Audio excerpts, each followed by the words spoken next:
রাহুল নামে এক গরিব ছেলে স্কুলের ভর্তির টাকা জোগাড় করতে পারছিল না। তাই সে বিভিন্ন জিনিসপত্র এর ওর দরজায় বিক্রি করা শুরু করে। তার এমনই দুর্ভাগ্য যে একদিন তার একটিও জিনিস বিক্রি হলো না। আবার ওইদিকে তার প্রচন্ড খিদে পেয়ে গেছে। সে ঠিক করে এবার সে যে দরজায় যাবে তাদের বলবে তারা জিনিস না কিনলেও যেন তারা তাকে এক মুঠো খাবার দেয়। একটি বাড়ির দরজায় গিয়ে যখন সে টোকা মারলো, একজন মেয়ে এসে দরজাটি খুলে দিল। মেয়েটিকে দেখে ছেলেটি ঘাবড়ে গেল। সে খাবার চাওয়ার পরিবর্তে এক গ্লাস পানি চেয়ে বসলো। মেয়েটি বুঝলো ছেলেটি খুব ক্ষুধার্ত, তাই সে একটি বড় গ্লাস ভর্তি দুধ এবং অন্য গ্লাসে পানি নিয়ে আসে। ছেলেটি কিছু না বলে মেয়েটির হাত থেকে দুধের গ্লাসটি নিয়ে ধীরে ধীরে পান করে। তখন ছেলেটি জিজ্ঞেস করলো, কত টাকা দিব? মেয়েটি বলল, কিসের টাকা? আমার মা আমাকে শিখিয়েছেন, যদি কখনো কারো সেবা করার সুযোগ হয় তাহলে সেবা করতে হয় এবং বিনিময়ে তার কাছ থেকে কোনো অর্থ নেওয়া যায় না। এই ঘটনার পর বেশ কয়েক বছর কেটে গেছে। সেই মেয়েটির ভীষণ অসুখ। পাড়ার ডাক্তার কি করবেন ভেবে পাচ্ছে না।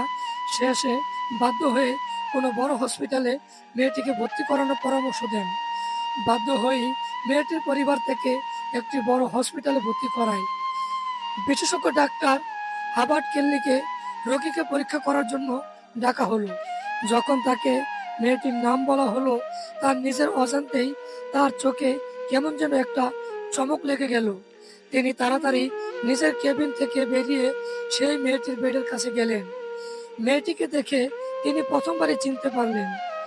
ডাক্তারবাবু ঠিক করলেন তিনি মেয়েটির জীবন বাঁচানোর জন্য সর্বোচ্চ চেষ্টা করবেন। তার সেবায় মেয়েটি কিছুদিনের মধ্যেই সুস্থ হয়ে গেল। ডাক্তার হসপিটালের অফিসে গিয়ে সেই মেয়েটির বিল লেখা শুরু করলো। সেই বিলের নিচে একটি কোণে কিছু একটা লিখলেন। বিলটি যখন মেয়েটির হাতে পৌঁছালো, সে চমকে গেল।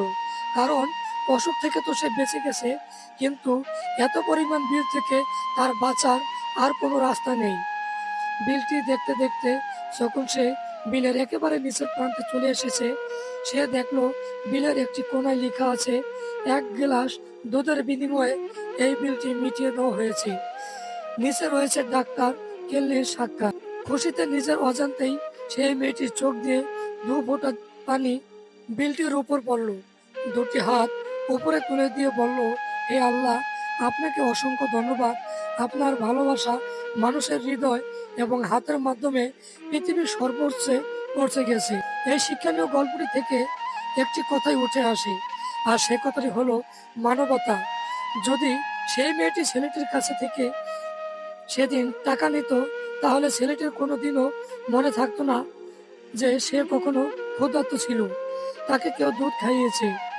উদাহরণস্বরূপ আপনি নিজেকেই উদাহরণস্বরূপ আপনি নিজেকেই ধরুন না, আপনি অনেক ব্যাগ নিয়ে রাস্তা দিয়ে হেঁটে যাচ্ছেন। হঠাৎ কেউ এসে আপনাকে সাহায্য করলো, আপনার 2টি ব্যাগ সেও নিল। আপনি তার উপকারের কথা মনে রেখে দিবেন, কিন্তু যখন একজন কুলি আপনার ব্যাগ বয়ে দিবে এবং আপনি বিনিময়ে তাকে কিছু অর্থ দিবেন, আপনার এই কথাটি পরবর্তীতে মনে থাকবে না।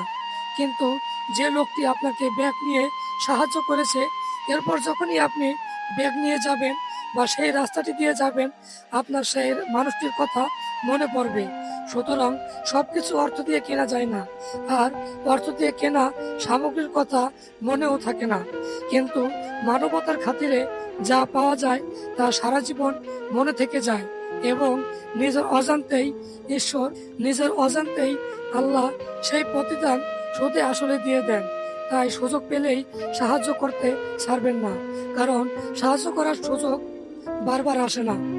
তো বন্ধুরা, তোমরা এরকম গল্প পেতে শেয়ার ভিশন ইউটিউব চ্যানেলটি সাবস্ক্রাইব করে চ্যানেলটি এগিয়ে নিতে সাহায্য করো, যাতে তোমাদের কথা আমারও মনে থাকে। তো বন্ধুরা, আজ এ পর্যন্তই। দেখা হবে পরবর্তীতে নতুন কোনো স্যাটিসফাইং বাংলা হিস্টোরি গল্প নিয়ে।